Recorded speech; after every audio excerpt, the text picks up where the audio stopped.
Hello y'all, I wanted to post an update since my last video. Sorry, I didn't mean to take this long to post an update. Things have happened.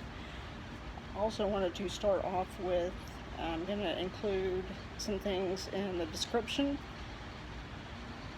when I get ready to upload this, because there's a Rodale Book of Composting, the 2018 edition, that's got some useful, it's like a resource section in the back of the book where it lists organizations, equipment, and tool sources along with compost sources, and I'm going to post those on there. And then I found an article online through, it's businessinsider.com.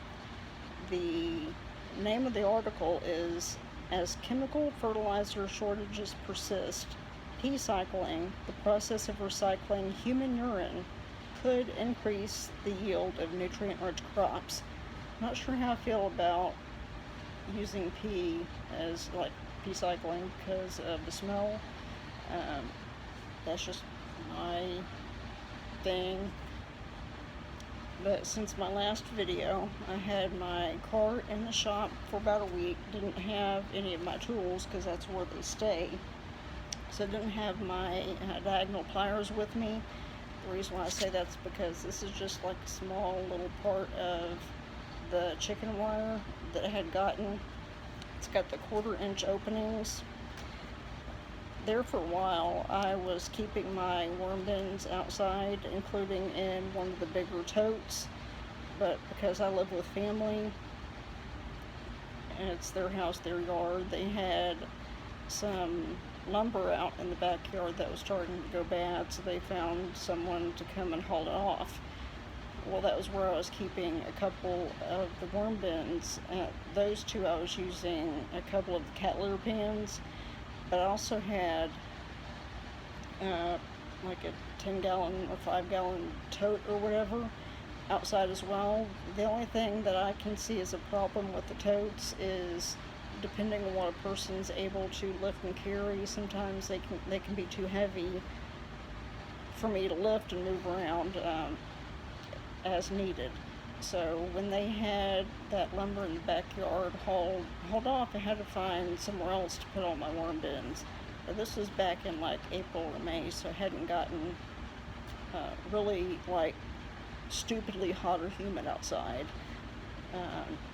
There is a solar panel in the backyard, but that's because we also put like the mowers and what have you there as well. I can't put too much in the way of worm bins there. And there was one time where I had actually watched the news and saw the forecast where, based on the forecast on the news, it was supposed to rain during the day the next day, but it came through sooner than what they were planning, so it ended up raining overnight, and my worm bins got too much water in them, and I ended up losing almost all of the worms. So I pretty much had to start all over again. Get some more coconut coir, some more peat moss.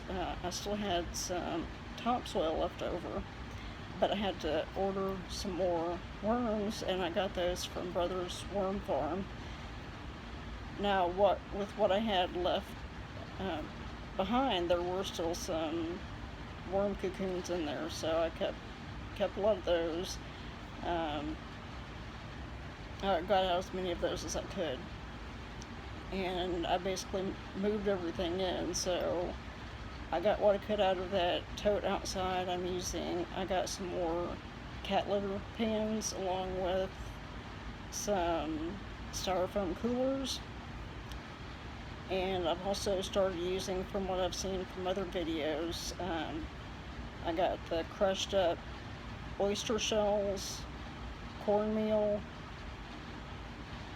oatmeal, not the instant oatmeal, but like the old-fashioned oat kind of oatmeal as well, along with like shredded paper, and how you get the packaging paper, whatever you call it, and like when you get stuff delivered, I'll just tear those up into small sections and mix all that in the different worm bins that I have.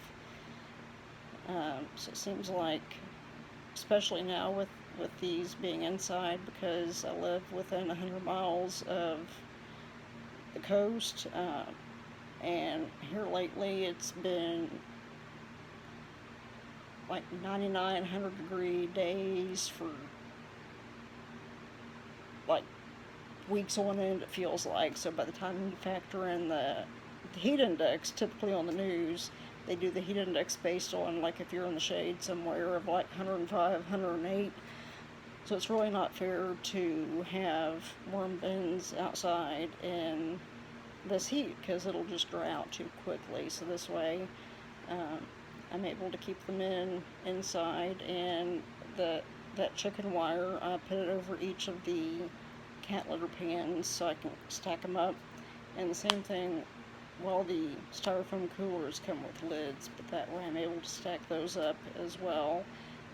And it's easier for me to not only keep them cool, keep them watered better, they're not drying out too fast, getting too hot, anything like that. So it's easier for me to monitor them that way.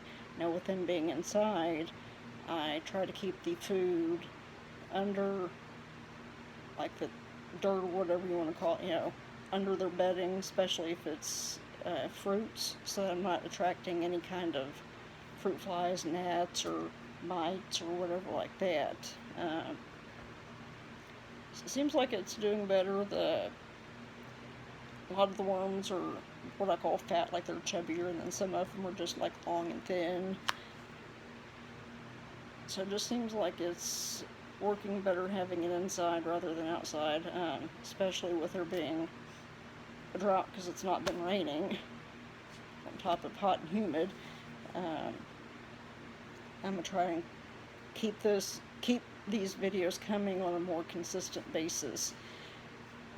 But I will make sure to include this information in the description as well.